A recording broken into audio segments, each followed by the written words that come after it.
Bom dia, amores, tudo bem com vocês? Sejam bem-vindos a mais uma aula de História e Geografia. Hoje, iniciando o conteúdo de outubro, em História, veremos um pouco sobre o povo brasileiro, né? Sobre nós. E também, em Geografia, veremos sobre os meios de transporte nos diferentes espaços, certo? Então, em História, a gente vai falar sobre o povo brasileiro. Como surgiu esse povo? Não é isso? Alguém sabe? Então, a gente sabe que o Brasil foi descoberto, né, pelos portugueses, mas que quando eles chegaram aqui no solo, nas terras brasileiras, já tinham os indígenas, né? Já tinham os povos indígenas. Então, o povo branco, né, trouxe também consigo aqui para o Brasil, trouxeram os negros, né, africanos. E aí, o Brasil, o povo brasileiro, ele se gerou dessa mistura dos brancos, que veio da Europa, dos negros, que veio da África, e dos indígenas que já moravam aqui nas nossas terras. Então, essas três raças, elas são extremamente importantes para a formação do povo brasileiro. Não existe no Brasil, né, de dizer que você é só branco, é indígena ou negro. Nós somos uma mistura de povos, isso mesmo, uma mistura de povos. Nosso país, né, ele foi originado por três raças diferentes. Então, a gente vai ver que os brancos, eles trouxeram muitas contribuições para o Brasil, mas os indígenas foram os primeiros habitantes das terras e eles eram bem diferentes dos brancos, né? Tanto fisicamente, tanto nos costumes. Então, quando os brancos europeus chegaram aqui no Brasil, os indígenas que aqui já viviam, eles tinham características diferentes, costume e cultura diferente desse povo branco que chegou, né? E a gente pode observar isso até hoje. A cultura indígena, ela é bem presente no nosso povo, no nosso meio, e ela é muito importante, tá, galerinha? O negro também foi uma raça que nos trouxe muitas coisas, né? E bem importante para a formação do povo brasileiro, né? O negro veio a princípio, lá no começo, ele veio para o Brasil para trabalhar. E esse trabalho era feito de forma escrava, né? Era um trabalho injusto, onde o negro ele não tinha o direito de escolher, ele não era visto como uma pessoa, né? E ele se tornou escravo para trabalhar na agricultura, na culinária, né? Mas a gente vê que bom, né? Que o negro conseguiu, através de muita luta, deixar de ser escravo, e por isso a escravidão deixou de existir no país. E hoje a gente vê que, a princípio, né, o negro contribuiu muito para os nossos trabalhos agrícolas de hoje, para a nossa culinária, para o nosso vestuário, para a nossa música. Então, a cultura afrodescendente está muito presente na nossa cultura de hoje. Então, se a gente observar direitinho, o povo brasileiro ele é constituído dessas três raças e, consequentemente, na nossa cultura vai ter elementos de cada uma dessas raças. Quando essas três raças começaram a conviver, né, de ter a convivência, e então aconteceu a mistura dessas raças.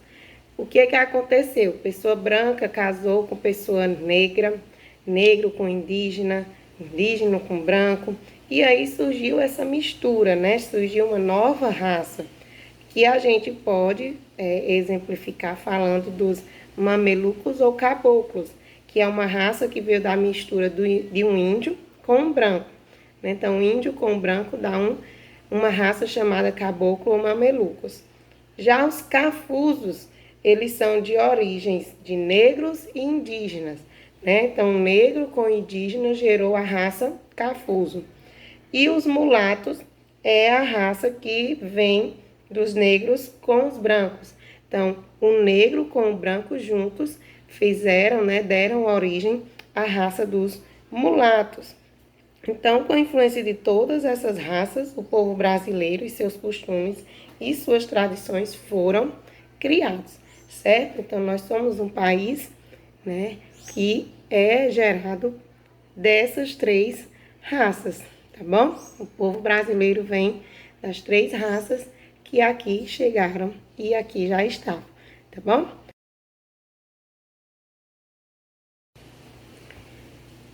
Oi, amores. Em geografia a gente vai ver, né, que os meios de transporte eles podem se locomover em diferentes espaços.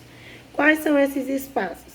Na água, na terra e no ar, né? Então a gente vai perceber que os meios de transporte eles se locomovem nesses três tipos de espaço, né? Então, quando a distância de um lugar para outro é pequena e é possível percorrer a pé, a gente não tem a necessidade de pegar um transporte, né? Um meio de transporte. Mas quando essa distância já se torna um pouquinho mais longa, né? A gente começa a precisar desses meios de transporte, seja para conduzir nós, seres humanos, ou mercadorias de um lugar para outro. Como é feito esse transporte, né? Por meio de quê? De ônibus, carros, aviões, motocicletas, navios, e por aí vai outros exemplos, né? Carretas. E o ser humano, ele inventou meios para se locomover nesses espaços, né? Então, antigamente, se a gente for perceber, prestar atenção, se utilizava muito dos pés, né? Andava-se muito a pé e também o transporte animal, cavalos, mulas, burros, jumentos, eram utilizados como meio de transporte. Com a evolução, né, e com a necessidade de transportar cada vez mais pessoas de um lugar para outro e também mercadorias, o ser humano começou a fazer as invenções. E aí surgiram os transportes, né, os meios de transporte que foram sendo transformados, adaptados até os meios de transporte que a gente tem hoje, né, que facilita bastante o nosso dia a dia. Então, os meios de transporte, eles podem ser classificados, né, de acordo com o espaço onde ele anda, né, ele trafega. Então, quando o meio de transporte trafega na terra, ele é chamado de terrestre. Quando o meio de transporte circula pelas águas, ele é chamado de aquático. E quando o meio de transporte circula pelo ar, ele é chamado de aéreo. Vamos dar um exemplo de cada um desses meios? Então, o meio de transporte terrestre pode ser o carro, a moto, a bicicleta. O meio de transporte aquático, o navio, o barco, a jangada, a canoa, o jet ski, a lancha. E o aéreo, o avião, o helicóptero, o jato, o balão de ar quente, todos esses são exemplos de veículos de transporte, né, aéreos, tá bom? Espero que vocês tenham compreendido esse conteúdo, tá? Que é um conteúdo simples, que é só observar que está presente no nosso dia a dia. Façam a atividade de vocês, tá? Vai estar no livro de geografia e no livro de história. A atividade do livro de geografia está na página 49 e 50, e no livro de história na página 59 e 60. Então, façam e enviem até às 17 horas, tá bom? Que é o nosso horário para devolutivas. Aguardo as atividades, espero que todos tenham aí um bom dia de estudos e até a próxima aula. Beijinhos!